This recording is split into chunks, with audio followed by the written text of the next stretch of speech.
team, including Justin Turner signing here from the LA Dodgers, Masataka Yoshida coming from Japan, and two-time Cy Young Award winner Corey Kluber getting the nod today on opening day, coming from the Rays. And a lot of low expectations for this team this year. Not a lot of people think that they can do anything, but I spoke with some fans today who said this team could surprise some people. It's unbelievable. You can barely walk in the store.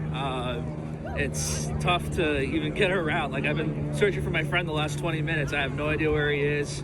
It's crazy, but it's a good crazy.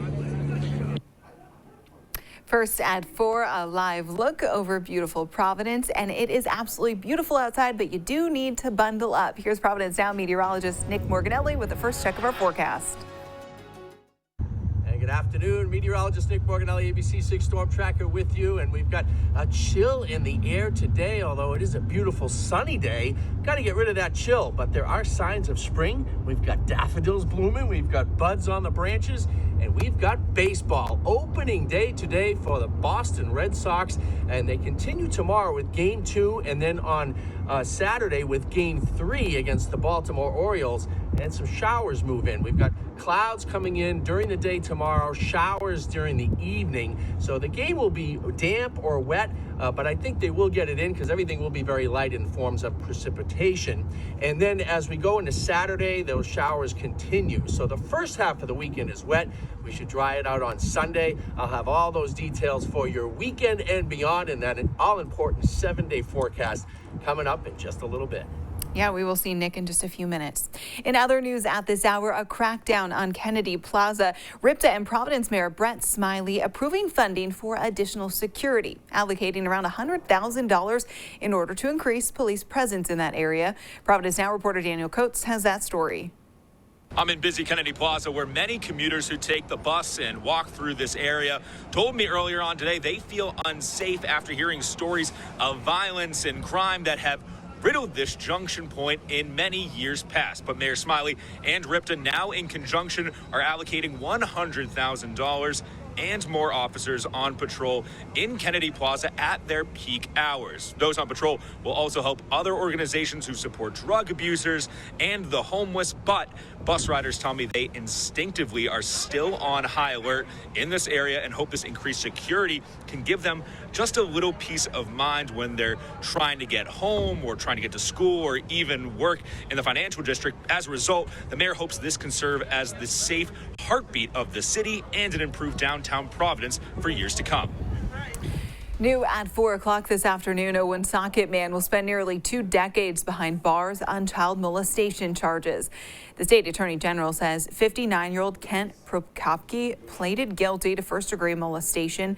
He was sentenced to 40 years with 18 years to be served at the ACI. Between 2002 and 2005, he sexually assaulted a female under the age of 14 who he knew at her Woonsocket home.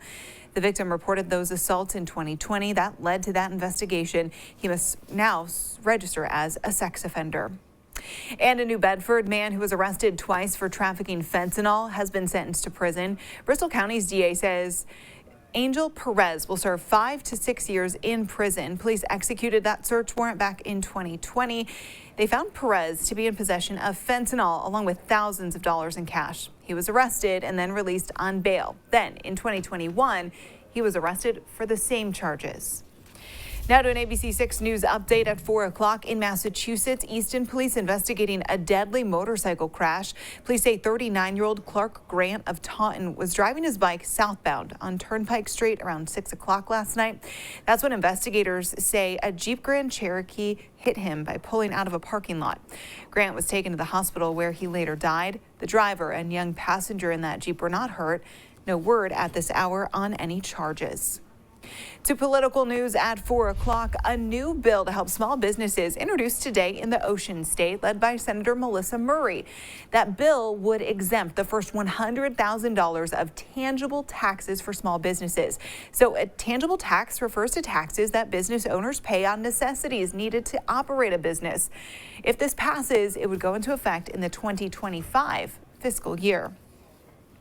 We are learning more this afternoon about the rediscovery of a letter sent by former First Lady Jackie Kennedy to the Newport Preservation Society. Providence Now anchor Casey Kantz has that story.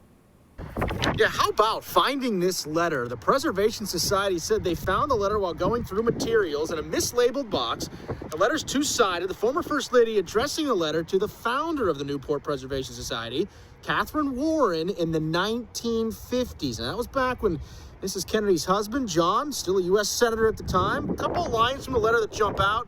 Jackie gushing over Ms. Warren and the group, writing, quote, "I think it is so wonderful what you do for the Preservation Society."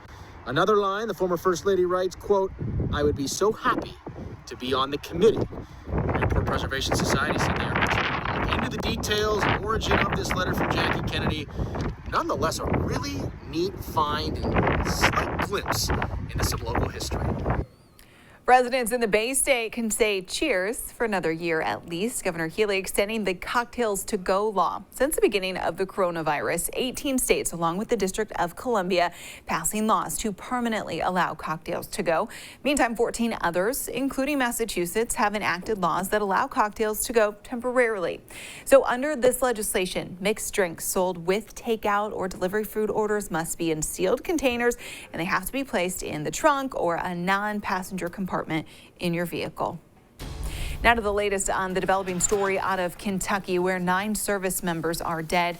2 U.S. military Black Hawk helicopters crashed late last night near Fort Campbell. Here's ABC's Rena Roy with the latest.